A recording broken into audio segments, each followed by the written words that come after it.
ભુજ શહેરના નવરાત્રિના તહેવારોમાં કોમર્શિયલ નવરાત્રિઓની સાથોસાથ કોટ વિસ્તારમાં તથા સોસાયટી વિસ્તારમાં યોજાયેલી ગરબીઓએ પણ ભારે રંગ જમાવ્યો હતો, જેમાં મોટી સંખ્યામાં ખેલૈયાઓ ઉમટી પડ્યા હતા।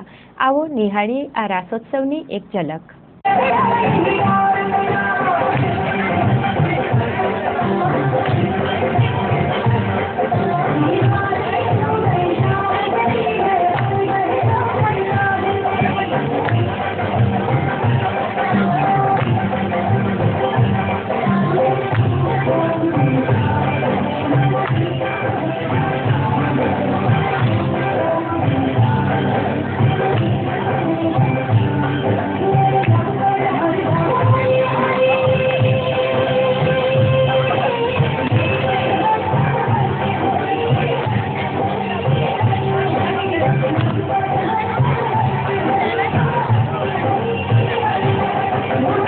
ઓરિયન્ટ કોલોની વીડી હાઈસ્કૂલની સામે આ કોલોની 54 વર્ષથી ઓરિયન્ટ કોલોની ભુજમાં છે અને ઘણા વર્ષોથી આ ગરબીનું આયોજન કરીએ છીએ।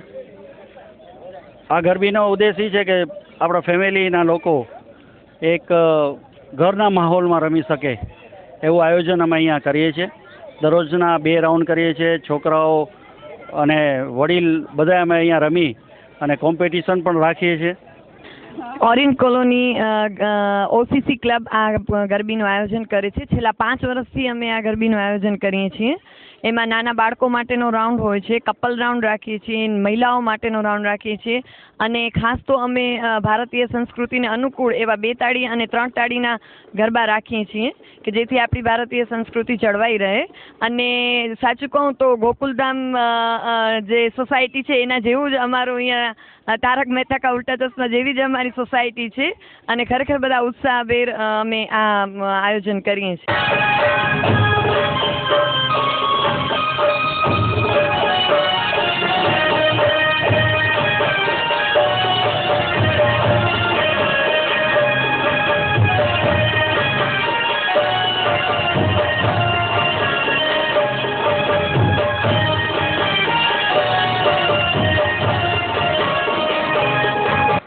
નાગર ચકલા વિસ્તાર છે। કોટ વિસ્તારમાં લુપ્ત થયેલી નવરાત્રિઓમાંની એક, પણ ધીરે ધીરે અમે ફરી વખત કોટ વિસ્તારને ધબકતું કરવા માટેનો અમારો પ્રયાસ આસ્થા નવરાત્રિ મહોત્સવનો પાયો 2012માં અમે નાખેલો હતો। ત્યારે ભુજમાં કોટ વિસ્તારની અંદર ફળિયા સંસ્કૃતિની થતી ગરબીઓ લગભગ નામશેષ ને લુપ્ત થવા પામી હતી। એ ગરબીઓને ઉત્તેજન આપવા હેતુ અને ખાસ કરીને જ્યારે દીકરી વાલનો દરિયો હોય, જ્યારે આપણે બેટી બચાવો, ભ્રૂણ હત્યા, આ બધા જે ટોપિક ઉપર આખો દેશ જ્યારે ચળવળ કરતો હોય ત્યારે માત્ર બહેનો, માત્ર દીકરીઓ માટેની ગરબી ખાલી માત્ર ભુજમાં એક જ હશે જેમણે દરેક સમાજને આવરીને આ આયોજન પાર પાડેલું છે।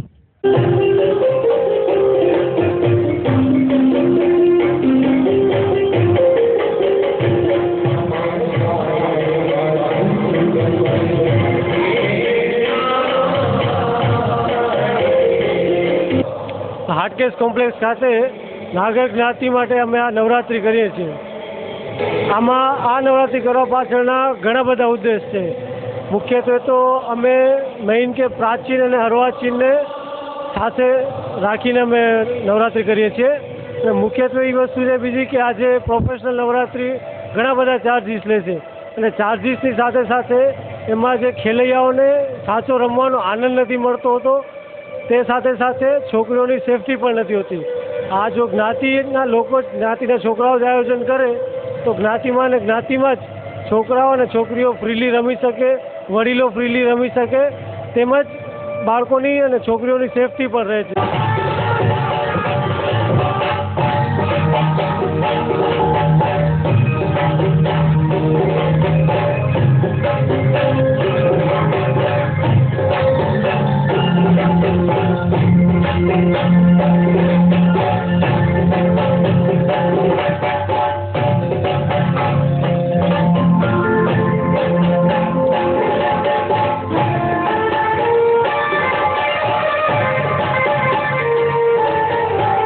અમારી ગરબે 25 વર્ષ પૂરી થઈ હતી ને પાછો 11 વર્ષ સુધી બંધ રહીને ફરીથી ચાલુ થાય છે।